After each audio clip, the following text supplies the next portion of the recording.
Okay, hello everyone. This is the first video clip of the last lecture of this class. It's about evaluating transportation security.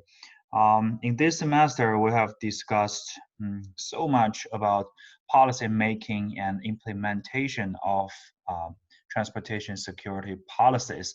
And in this lecture, we're going to discuss the stakeholders who are responsible for the evaluation of transportation security systems, and also how transportation security is evaluated.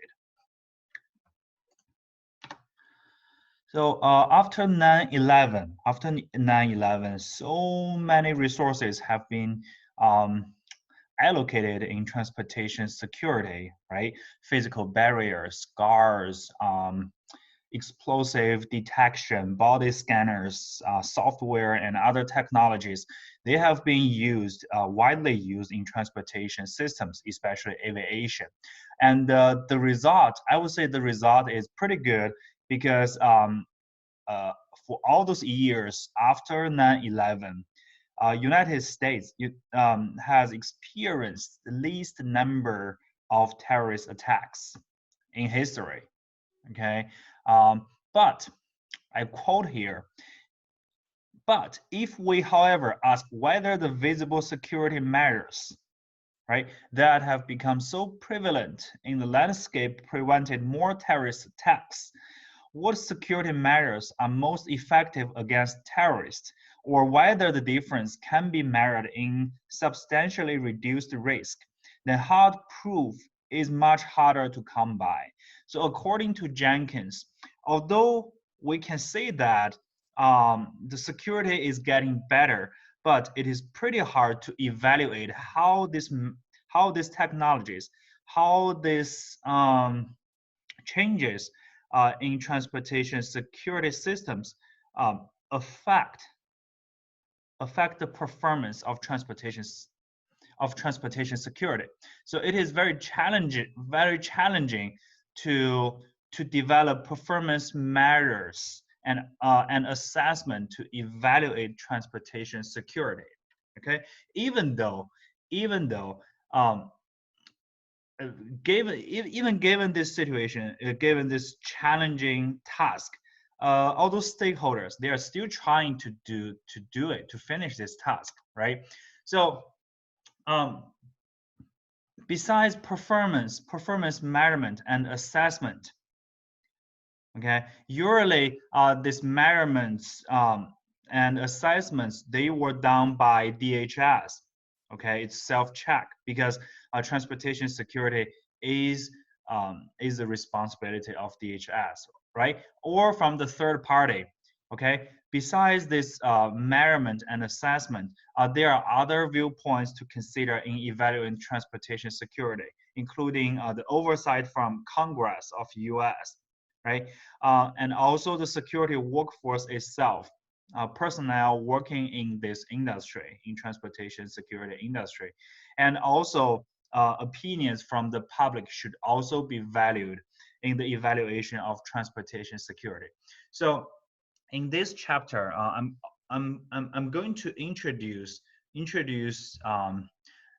agencies, offices, and different programs from DHS to evaluate transportation security. And after that, congressional oversight, security workforce itself, and opinions from the public will be discussed. Will be discussed on how they play their roles in evaluating transportation security. So the first instrument from DHS on the evaluation of transportation security is called Annual Performance Report, APR. It is a report for two fiscal years.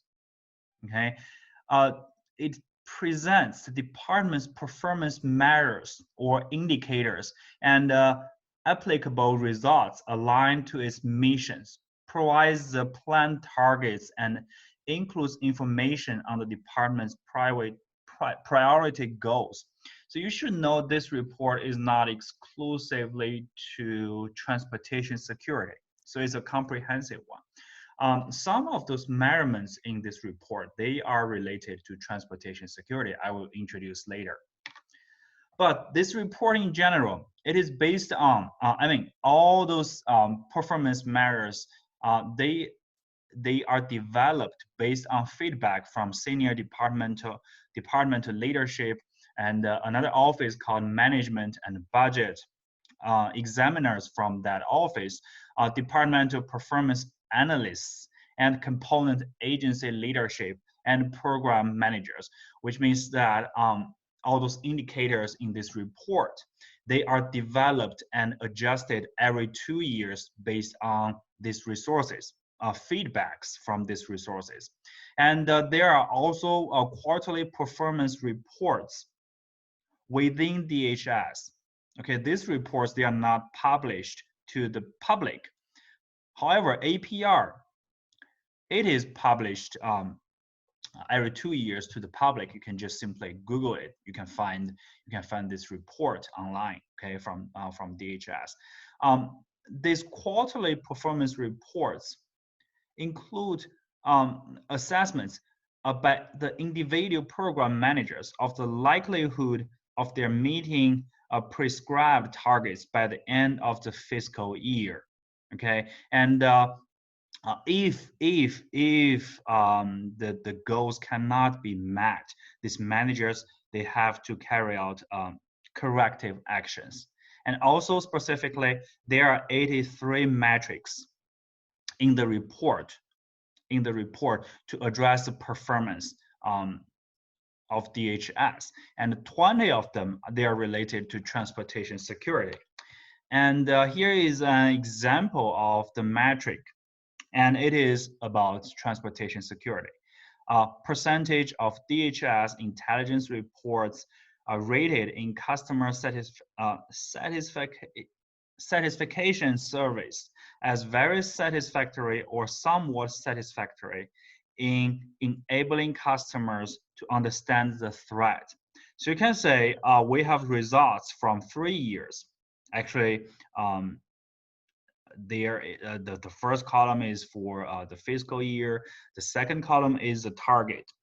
Okay, the third column is the actual result for that year. So you can say for fiscal year 2012, the target was met because the result is 90% is higher than target, right? For the next 2 years, 1 year is not available, another one is empty. I'm not sure the specific reasons why the results are not available or were blank, but here I just want to provide you an example of the metric in the report. But actually there are limitations of APR, right? So most of the metrics, they focus on telling results. For example, here, right? It's just 80% is the target. 90% of customers, they were very satisfactory or somewhat satisfactory. So they are only results. Okay, there is no specific analysis on these results. Okay. Also, inspection-based compliance rates with leading security indicators or customer satisfactory rates. So these rates, they are not direct metrics for the quality, for the performance of transportation security systems, right? So they are not effective in evaluating transportation security. You say, what is an effective indicator?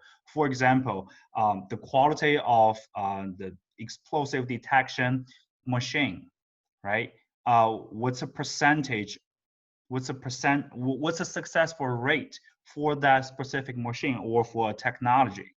Or how many passengers were screened in the last 2 years using a specific technology? What's a successful rate for that technology to detect dangerous items or explosives. Okay, those indicators, they are direct, they are very direct, but all those, I mean, most of those metrics in APR, they are indirect. Okay, and most of the measures are designed for aviation with few addressing maritime and land transportation security. It makes sense because we discussed this. Most of the resources for from TSA, they are for aviation security. Okay, and finally, when effectiveness is directly measured, for example, airline passenger and baggage screening, the results are classified, which means they could have the data, DHS could have the data, but it's not for the public. So it's pretty hard for the public, for the people to oversee it. Okay. And another instrument from Homeland Security to evaluate transportation security is an office called OOI, Office of Inspection. It's a part of TSA. It is responsible for evaluating the effectiveness of transportation security systems through unannounced covert testing and audits, which means there are covert operations and audits. Even the field agents, the screeners, they didn't know that there was a test going on. Okay, so it's covert testing and audits. The purpose is the purpose of OOI is identifying system vulnerabilities and provide mitigation strategies. So in order to find them, in order to find vulnerabilities, they need to be covert. Okay, they don't want the personnel in the field to know that they are being tested. Okay, and also conducting inspections of TSA operations to ensure all offices and airports are in full compliance with federal laws, regulations, and current policies, right? So that's another reason for them to be covert, because if you notice airports and all the offices that there will be a test, they will prepare for it, right? It's not their normal working status. Okay, so um, operations from OI, they're usually covert. But the OIG of DHS, Office of Inspector General, I'm going to introduce this office later. It's an independent office for the evaluation of a lot of things, not only transportation security. But OIG of DHS is not very fond of the job from OI. So I quote them, OI did not establish adequate performance measures or set standards to demonstrate improvement over time. And the office also did not create outcome-based performance measures, which would compare the results of its activities with the intended purpose to assess its operations. So OI concurred with most of this say criticism, okay, and they're still trying to improve, okay. And the third instrument I want to introduce here is U.S. Coast Guard. Of course, it is responsible for the maritime transportation security in U.S., right? It has its own quite different internal performance metrics, which means it's not published to the public. Okay, it's not open to the public. But its summary measures have been made available to the Office of Inspector General, OIG, right?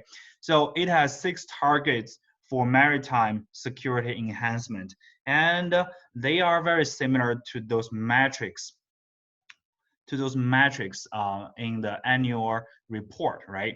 So here are 6 metrics from Coast Guard, and they are all addressing the performance of maritime transportation security, right? And here, 6 of them, right? And for each of them, we can see the result for fiscal year 2013.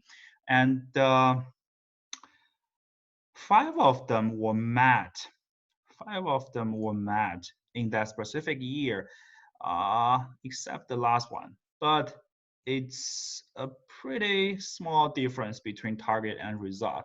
So I would say that U.S. Coast Guard is actually doing a pretty good job, okay, evaluating their own transportation security system, maritime transportation security system. Okay, so yeah, this is the first video clip for lecture 10. I will see you in the next one. Thank you.